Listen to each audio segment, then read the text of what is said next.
ব্রহ্মচারী স্বামী সিরিয়ালের 158তম পর্ব দেখার জন্য ভিডিওতে লাইক দিয়ে সম্পূর্ণ দেখতে থাকুন, তাহলে সম্পূর্ণ পর্ব পেয়ে যাবেন। আমরা দেখব ঈশা সূর্যের শরীরে পলিথিন দিয়ে, এরপর ঈশা সূর্যের বুকে মাথা রেখে সূর্যকে জড়িয়ে ধরে। তখন সূর্য অবাক হয়ে ঈশার দিকে তাকিয়ে থাকে। এরপর সূর্য ঈশাকে জড়িয়ে ধরতে গিয়ে থেমে যায় আর ইমোশনাল হয়ে পড়ে। তখন ঈশা কান্না করে বলছে, ব্যাস সূর্য, এবার কাদার পালা তার, যে তোমাকে কাঁদিয়েছে। সূর্য, বন্ধুত্ব একটি পবিত্র সম্পর্ক যা বিশ্বাসের সুতোয় গড়ে ওঠে, আর বিন্দি সেই বিশ্বাসের সুতোয় প্রতারণার গিট বেঁধে দিয়েছে। সূর্য, বন্ধুত্ব নামের সম্পর্কটা চিরদিনের জন্য বদনাম হয়ে যাবে যদি আমরা বিন্দির সত্যিটা সবার সামনে নিয়ে না আসি। তখন সূর্য চুপ করে ঈশার দিকে তাকিয়ে থাকে। এর পরের পাঠে দেখা যাচ্ছে ঈশা ঘর থেকে নেমে আসে আর একটা ফাইল হাতে চিৎকার করে বাড়ি সবার সামনে বলছে, সূর্য তোমার মাথা খারাপ হয়ে গেছে কি? তখন সূর্য এসে বলছে, কি হয়েছে, তোমার চিল্লাচ্ছ কেন? তখনই দেখা যাচ্ছে বিন্দি সেখানে এসে দাঁড়ায়। সেই সময় ঈশা সূর্যকে চোখ মারে। তখন সূর্য মুচকি হাসে আর ফিসফিস করে ঈশাকে বলছে, নাটকের নামে আমার ব্রহ্মচারী ভঙ্গ করো না, দূরে থেকে এ কাজটা করো। এরপর ঈশা বলছে, বাবা বাবা দেখো সূর্য কি করতে যাচ্ছে, দেখো দেখো। তখন সূর্যের বাবা ফাইলটা ওপেন করে দেখে অবাক হয়ে যায়। সেই সময় জেঠিমা বলছে, কি লেখা আছে ঠাকুরপো, কি লেখা আছে বলো। তখন সূর্যের বাবা বলছে, সূর্য বিন্দিকে চোখ ডোনেট করতে যাচ্ছে। তখন এই কথা শুনে জেঠিমা, বিন্দি সহ সবাই অবাক হয়ে যায়। তখন সূর্যের বাবা সূর্যের কাছে গিয়ে বলছে, কি এসব, এই সিদ্ধান্ত নিলি? তখনই বিন্দি বলছে, সূর্য আমরা চাই না তোর চোখ, এ কি পাগলামি। জেঠিমা, এ কি সব বলছে, ওকে বোঝাও। তখনই ঈশা সূর্যের কাছে গিয়ে সবার সামনে অভিনয় করে সূর্যকে বলছে, দেখো সূর্য, আমি তোমার অনেক নাম রেখেছি, স্বামী ব্রহ্মচারী, গুন্ডা ব্রহ্মচারী, পাও ভাজিওয়ালা ব্রহ্মচারী, কিন্তু চোখ ছাড়া ব্রহ্মচারী এটা তো আমি কোনোদিনও কল্পনাও করিনি। সূর্য, এখন থেকে লোক তোমাকে এটাই বলে ডাকবে। আর এইসব এই বিন্দির কারণে, ওকে তো আজ আমি ছাড়বো না। এই বলে ঈশা বিন্দির কাছে গিয়ে বিন্দির গলা চেপে ধরতে যায়। তখনই সূর্য গামছা দিয়ে ঈশার হাত ধরে টেনে পাশে নিয়ে বলছে, না না ঈশা, কি বলছো তুমি? হ্যাঁ। তখন বাড়ির সবাই অবাক হয়ে সবটা দেখতে থাকে। সেই সময় সূর্য ফিসফিস করে ঈশাকে বলছে, বেশি ওভার অ্যাক্টিং করো না ঈশা, তাহলে ধরা পড়ে যাবে। এভাবে একদমই করবে না। সবাইকে বিশ্বাস করাতে গিয়ে সন্দেহ হবে যে নিশ্চয় কোথাও কিছু একটা গড়বড় আছে, বুঝতে পেরেছো? তখন ঈশা বলছে, ব্যাপারটা কি বেশি হয়ে যাচ্ছে? সেই সময় সূর্য বলছে, হ্যাঁ। তখন ঈশা বলছে, নিজেকে কন্ট্রোল করছে, কিন্তু তুমি এভাবে চুপচাপ দাঁড়িয়ে আছো কেন? সূর্য, তুমি গিয়ে অ্যাক্টিং করো না, পরের লাইন তোমারই, যাও যাও। তখনই সূর্য চিৎকার করে বলছে, ব্যাস ব্যাস, অনেক হয়েছে। বিন্দির চোখের রোশনি আমার কারণে গেছে, এজন্য আমি ডিসাইড করেছি যে আমি আমার চোখ বিন্দিকে ডোনেট করে ওর চোখের রোশনি ফিরিয়ে দেব, ব্যাস। তখন ঈশা কান্না কান্না ভাবে বলছে, সূর্য আমি তোমাকে এটা করতে দেব না। সেই সময় সূর্য বলছে, কিন্তু আমি এটাই করব ঈশা। বিন্দি একবারও আমাকে বাঁচানোর সময় ভাবেনি, তাহলে আমি নিজের চোখ বিন্দিকে দেওয়ায় দ্বিতীয়বার কেন ভাবতে যাব?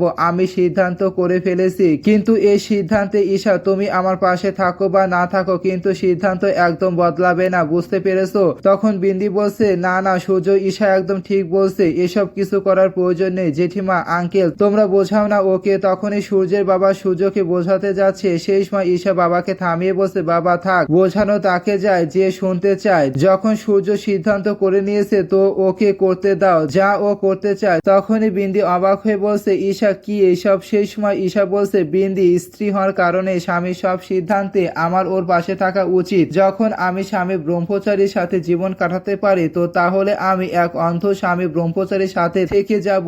আমি সূর্য সিদ্ধান্তে মেনে নিলাম। তখন এই কথা শুনে সবাই অবাক হয়ে যায়। তখন ঈশা বলছে, কিন্তু এই বলে ঈশা গামছা দিয়ে নিজের চোখ বাঁধে। এরপর ঈশা বলছে, সূর্য যদি তুমি পৃথিবী দেখতে না পাও, তাহলে আমি আমার চোখের উপর পাট্টি বেঁধে রাখবো। তখনই সূর্যের বাবা বলছে, আরে কি কি হয়ে গেছে তোমাদের দুজনের? আরে চোখ ডোনেট করা বাচ্চাদের খেলা নাকি? তখন ঈশা বলছে, বাবা তুমি কিছু বলো না বাবা, দুঃখ আমারও আছে, কিন্তু সূর্য সারা জীবন অনুশোচনায় থাকবে যে ওর কারণে ওর বন্ধুর চোখ চলে গেছে। তার চেয়ে ভালো যে ও দিয়ে দিক ওর দু চোখ এই নাগিনকে। তখন এই কথা শুনে বিন্দু অবাক হয়ে বলছে, নাগিন? তখনই সূর্য রেগে বলছে, খবরদার ঈশা আমার বন্ধুকে নাগিন বললে। তখন বিন্দি বলছে, সূর্য ছাড় না, এসব কি পাগলামি। তখন সূর্য বলছে, না বিন্দি না, যখন তোকে আমি এভাবে অসহায় দেখি আমার খুব কষ্ট হয়, কিন্তু এখন তোর চোখে রোশনি ফিরে আসবে আর আমি দেব তোকে আমার চোখ, আর তারপর তুই পৃথিবীকে এভাবে দেখবি, এভাবে দেখবি। এরপর আর বলতে পারছে না। তখন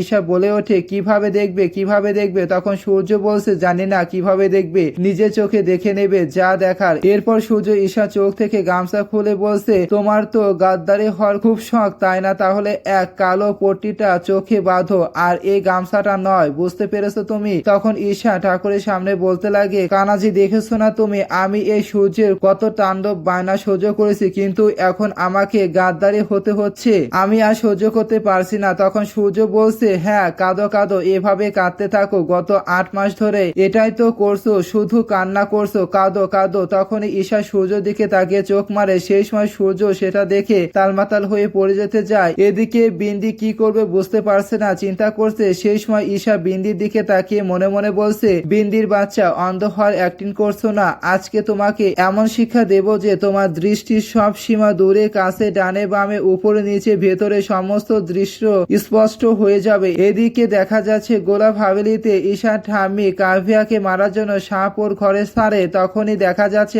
আরব এসে কাভিয়ার দিকে তাকিয়ে মনে মনে বলছে, প্রথমবার খারাপ লাগছে কাভিয়ার সাথে কথা বলে। এরপর আরব ঘরের ভেতরে এসে কাভিয়া থেকে জামা গোছানো নিয়ে আলমারিতে রাখতে যাচ্ছে, তখনই সেই সাপটি আরবের পায়ে কেটে চলে যায়। তখন আরব নিচে পড়ে যায়। সেই সময় কাভিয়া চিৎকার করে আর আরবকে ডাকতে লাগে। এরপর কাভিয়া নিজের শাড়ির আঁচল ছিঁড়ে আরবের পায়ে বেঁধে দেয় আর নিজের মুখ দিয়ে সাপে কাটা স্থান থেকে রক্ত চুষে বের করতে লাগে। তখন আরব কাভিয়ার দিকে তাকিয়ে থাকে মায়ার চোখে। তখনই কাভিয়া অসুস্থ হয়ে পড়ে। সেই সময় আরব কাভিয়াকে ডাকতে লাগে। এরপর আরব ডাক্তারকে ফোন করে ইমার্জেন্সি বাড়িতে আসার জন্য।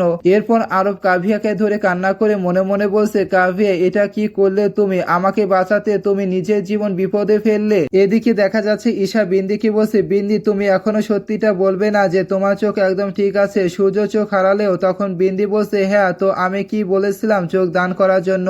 আর যদি তোমার এত চিন্তা হয় সূর্যের জন্য তো ছেড়ে দাও না ওকে। প্রথমে তুমি আমার থেকে সূর্যকে কেড়ে নিয়েছো, কিন্তু এবার সূর্য আমার হবে। আর যদি তুমি চাও সূর্য সহি সালামতে নিরাপদ থাক তো এবার ত্যাগ স্বীকার আমি না তো তুমি করবে। তখনই সূর্য এসে চিৎকার দিয়ে রেগে বলছে, বিশ্বাসঘাতকতা অপরিচিতদের কাছ থেকে আসতে পারে, প্রিয়জনদের কাছ থেকে আসতে পারে, বন্ধুদের কাছ থেকেও আসতে পারে। বিশ্বাসঘাতকতা বিশ্বাসঘাতকতাই হয়, আর বিশ্বাসঘাতকতার পরিণতি কি হওয়া উচিত এটা আমি তোকে বোঝাবো। তখন এই কথা শুনে বিন্দি ঘাবড়ে যায়, ভয় পেয়ে যায়। তখনই সূর্য কান থেকে হেডফোন খুলে ফেলে দিয়ে বাইরে চলে যায় লাঠি নিয়ে। তখন বিন্দি স্বস্তি পায়। এরপর বিন্দি ঈশা বাইরে গিয়ে দেখে সূর্য বান্টিকে লাঠি দিয়ে মারতে লাগে আর বলছে, বন্ধু হয়ে বিশ্বাসঘাতকতা করবি, ফায়দা তুলবি? হ্যাঁ ফায়দা তুলবি। তখন বান্টি হাত জোর করে বলছে, দাদা ভুল হয়ে গেছে, আমাকে মাফ করে দাও। তখন সূর্য বলছে, মজা ঠাট্টা অসতর্কতা ঘৃণা রাগ প্রতিশোধ সব ক্ষমা করতে পারে, কিন্তু ধোঁকা বিশ্বাসঘাতকতা আর বন্ধুত্বের নামে প্রতারণা আমি একদমই বরদাস্ত করতে পারি না। বিশ্বাসঘাতকতা ধোঁকাকে আমি ঘৃণা করি বান্টি, আর এই কথাটা তুই খুব ভালো করে জানিস, ভালো করে জানিস। এই বলে বান্টিকে পিটাতে লাগে। এদিকে ঈশা সবটা দেখে বিন্দিকে বলছে, বিন্দি তুমি তো সূর্যকে ভালো করে জানো না, ওর খুশি ওর ঘৃণা ওটাও ভালোভাবে বোঝো। ভাবো যেদিন সূর্য জানতে পারবে যে ওর সব থেকে ভালো বন্ধু ওকে এত বড় ধোঁকা দিচ্ছে, ভাবো ওই দিন ও কি করবে। এদিকে সূর্য বিন্দিকে শুনিয়ে বান্টিকে অনেক কথা শোনায়, ধোঁকা দেওয়ার জন্য শাস্তি দেয়। তখন বান্টি মাপ চাইলে সূর্য বান্টিকে মাপ না করে দূর দূর করে বাড়ি থেকে তাড়িয়ে দেয়। এরপর সূর্য চিৎকার করে বিন্দিকে শুনিয়ে বলছে, এই সূর্য তোর হাতে ঝরে পড়া রক্ত ক্ষমা করতে পারে, কিন্তু মিথ্যে ও প্রতারণা কোনোদিনও ক্ষমা করতে পারবে না। তখন বিন্দি সূর্যের এসব কথা শুনে চিন্তায় পড়ে যায়, ঘাবড়ে যায়। সেই সময় ঈশা বলছে, বিন্দি এখনো এত কিছু বিগড়ে যায়নি, তোমার সব সত্যি সবার সামনে কবুল করে নাও যাতে তোমার আর সূর্যের বন্ধুত্ব টিকে থাকে। আই এম প্রমিস আমি তোমার জন্য সূর্যকে বোঝাবো। তখনই বিন্দি বলছে, তুমি আমার বন্ধুত্ব নয় তোমার নিজের সম্পর্কে চিন্তা করো। তখন এই কথা শুনে ঈশা অবাক হয়ে বিন্দির দিকে তাকিয়ে থাকে। তখন বিন্দি বলছে, আমার আর সূর্যের বন্ধুত্ব না 25 বছরের পুরনো, আর আমি জানি ওকে কিভাবে মানিয়ে নিতে হয়, বোঝাতে হয়। এই বলে বিন্দি রেগে চলে যায়। তখন সূর্য ঈশার দিকে তাকিয়ে ইশারা করে বলছে, কি হলো? তখন ঈশা মাথা নাড়িয়ে বলছে, কোনো কিছুই বলেনি। তখন সূর্য মাথায় হাত দেয়। সেই সময় সূর্য বলছে, তার মানে এখন একটাই রাস্তা বাকি আছে। এদিকে ডক্টর কাভিয়া ট্রিটমেন্ট করে। তখন আরব কান্না করে বলছে, কাভিয়া তোমার কিছু হবে না। এরপর আরব কাভিয়ার সাথে কাটানো মুহূর্ত ভাবতে লাগে। এরপর কাভিয়ার কাছে গিয়ে আরব কান্না করে ডেকে বলছে, কাভিয়া কাভিয়া। তখন ঠাম্মি বলছে, এই এই তুই কেন দুঃখ পাচ্ছিস? ভুলে গেছিস কি যে ওকে কেন বিয়ে করে এনেছিলিস? আরে ও মরবে তাহলে তো তোর কুণ্ডলি থেকে দোষ কাটবে। তখনই আরব বলছে, থামো ঠাম্মি, আমি তোমার মতো পাথর মনের মানুষ নই। আমি চাইতাম কাভিয়া মারা গেলে দ্বিতীয় বিয়ে করব, কিন্তু তুমি দেখতে পারছো না যে আমাকে বাঁচানোর জন্য নিজের জীবন বিপদে ফেলেছে? তাহলে ওর থেকে ভালো কে আমাকে প্রোটেক্ট করবে। এখন আমার চোখ খুলে গেছে, কাভি আমার খারাপ ভাগ্য নয়, ও তো আমার ভালো কর্মের ফল। ওর মতো মেয়ে যদি আমার জীবনে থাকে না, তাহলে কোনো গ্রহ কোনো দোষ আমার কোনো ক্ষতি করতে পারবে না। আই এম সরি ঠাম্মি, আমি কাভিয়ার হাত কোনোদিনও ছাড়বো না। তখন ঠাম্মি বলছে, কি হয়েছে, তোর বুদ্ধি ভ্রষ্ট হয়েছে নাকি? সেই সময় আরব বলছে, বুদ্ধি তো প্রথমে ভ্রষ্ট ছিল ঠাম্মি, কিন্তু এখন আমি আমার মাথা থেকে সব করব। এখন আমার হৃদয় ও মন এটাই বলছে যে কাভিয়া আমার স্ত্রী ছিল, আছে আর সারা জীবন থাকবে। তখনই রিয়া এসে কাভিয়াকে ডাকে আর দেখে কাভিয়া বিছানা জ্ঞান হারিয়ে শুয়ে আছে। তখন রিয়া অবাক হয়ে যায় আর কাভিয়ার কাছে গিয়ে ডাকতে লাগে, কাভিয়া সাড়া দিচ্ছে না। এরপর রিয়া আরবের কাছে এসে আরবের কলা ধরে রেগে বলছে, কি করেছো তুমি? আমার বোনের সাথে উঠছে না কেন, কিছু বলছে না কেন, বলো আরব বলো। এই বলে আরবের মুখে থাপ্পড় মারে আর রিয়া বলতে লাগে, আরে কতটা ভালোবাসতো তোমাকে, ও অন্ধ বিশ্বাস করতো তোমাকে, আর তুমি কি করলে, মারার প্ল্যানিং করছো। এই বলে আবারও আরবের মুখে থাপ্পড় মারে। তখনই ঈশা ঠাম্মি রেগে চিৎকার করে বলছে, এই মেয়ে। সেই সময় রিয়া রেগে চিৎকার দিয়ে আঙুল তুলে ঠাম্মিকে বলছে, খবরদার, চুপ, একটা শব্দ আর নয়, কারণ আমি আপনার বয়স নিয়ে মাথা ঘামাচ্ছি না। এত বড় বাড়ির মালকিন না আপনি, কিন্তু চিন্তা এত নিচু। সি এদিকে বিন্দি হসপিটালে সূর্যর কেবিনে এসে দেখে সূর্য দু চোখ অপারেশন করা। তখন বিন্দি কান্না করে বলছে, এসব কি হয়ে গেল? তখন ডক্টর সেখানে আসে। সেই সময় বিন্দি ওর টাকা খাওয়ানোর ডক্টরের কলার ধরে পাশে সরিয়ে নিয়ে গিয়ে রেগে বলছে, মাথা খারাপ হয়ে গেছে কি তোমার ডক্টর? তুমি জানো আমি দেখতে পারি, তুমি অপারেশন কিভাবে করলে ওর? তখনই সূর্য ডেকে বলছে, বিন্দি। তখন ডক্টর আর বিন্দি ভয় পেয়ে অবাক হয়ে সূর্যর দিকে তাকায়। অন্যদিকে বাড়িতে ঈশা বাড়ির সবার সামনে ল্যাপটপে সূর্য ভিডিও চালিয়ে দেয়। তখন ভিডিওতে সূর্য হসপিটালে কেবিনে বসে বলছে, আমি জানি জেঠিমা, বাবা আর বাড়ির সবাই এখানে কেউ আসবে না। ঈশা তুমি কি ওদের সবাইকে এখানে নিয়ে আসতে পারবে? আমি আজ পর্যন্ত যাই করেছি ওটাতে সবাই শুধু কষ্ট পেয়েছে, কারণ